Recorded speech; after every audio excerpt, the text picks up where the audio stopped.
Gossip. The Rumor Report. Gossip. With Angela Yee. It's the Rumor Report. The Breakfast Club. Well, Bill Maher is in trouble, and he's in trouble with the Obesity Action Coalition. There's nearly what? Obesity Action Coalition, nearly 60,000 members. Oh, boy. And these are from some jokes that he made for his closing segment on Real Time. Check it out. And then there's something I like to call the bipartisan pro-fat movement.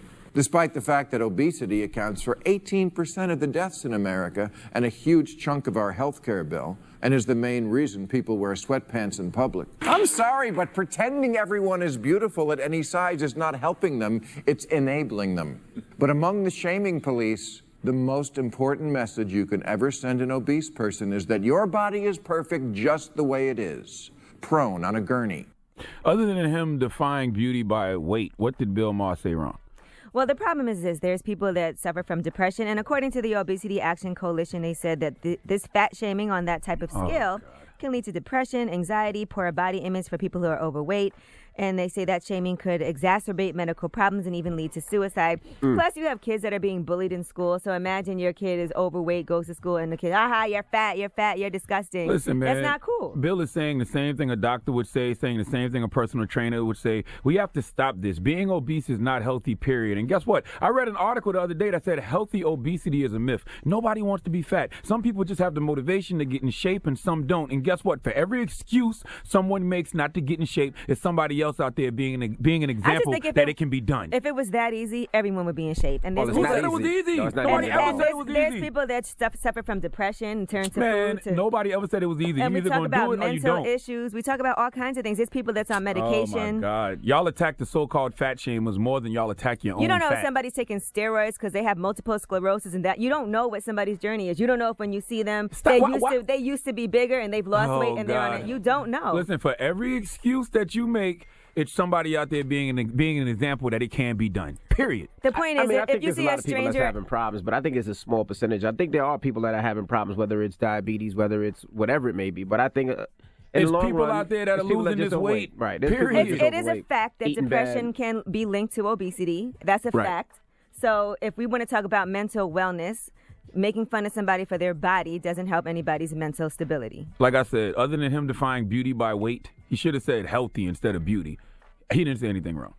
And actually, there was a girl that came into the juice bar the other day. Her name was Shauna. She told me she started coming because she sees I have a green juice every morning. And she's very thin, but she has high blood pressure. So she has her own issues with her body as well. So you can't look at somebody and say, okay, you're fat, you're going to die.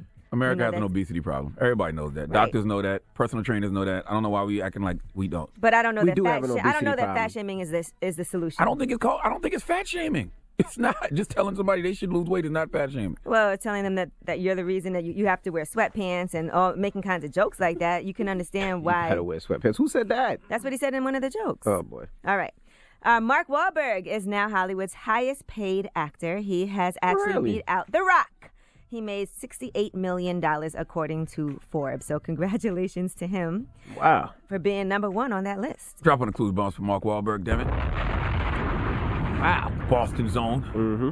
And for you guys that are excited to watch the fight on Saturday, Mayweather versus McGregor, Paulie Malignaggi is going to be one of the people actually calling the fight. He'll be a commentator, which, by the way, some people feel like this should not be allowed because he does not like Conor McGregor at all. Check out some of what he's had to say about McGregor. You can't even put together a 20-second straight concurrently running clip of you dominating the action. And you're going to try to say you dominated 12 rounds. I think it's a little funny. I think it's a little tacky. But like I said, I also think it's a little bit cute because he's trying so hard. He's like the little engine that could. No, he thinks none of this matters. The fact that he doesn't know how to throw a punch, the fact that he doesn't know how to shadow box, the fact that he looks ridiculous hitting a punching bag. He thinks he's just going to land the punch and it's going to be over. Like, that's the guy that, like, the guy in Starbucks should think. You know, that's something that a professional fighter should think. I think a professional fighter is supposed to know a little bit better than that. Well, Paulie Malignaggi was Conor's training camp sparring partner, and then they had a bad breakup last month. So a lot of people feel like because commentators influence how everyone sees the fight, this might not be good. I am not ordering that fight. I'm saving my money for Triple G and Canelo Alvarez in September. You know that fight still hasn't sold out. There's still like 7,000 seats left. Floyd? For the Floyd Mayweather Conor McGregor fight. By the way, that fight is ridiculously expensive. I mean, if you're a real boxing fan, you know that's about to be a trash-ass fight. Mayweather is going to dominate Conor McGregor in every way, shape, or form. Period. All right, and Demi Lovato, by the way, has signed on to sing the national anthem at that fight as well. So, I thought Migos was singing it. I'd rather see Demi Lovato sing Bodak Yellow at the national anthem. Oh. I mean, at the fight. Well, she'll be at the, I think, what is she, at the MTV Movie Awards? I don't know, and but I she'll know be performing at the pre-show, Cardi B. She was performing, Cardi B's performing at the pre-show. I'm hosting the pre-show for the VMAs this week. Me, Terrence J, Lil Yachty, and I forgot the other person. All right, they'll be happy. All right. I'm Angela Yee, and that's your Rumor Report. The Breakfast Club. Every weekday morning. Tune in.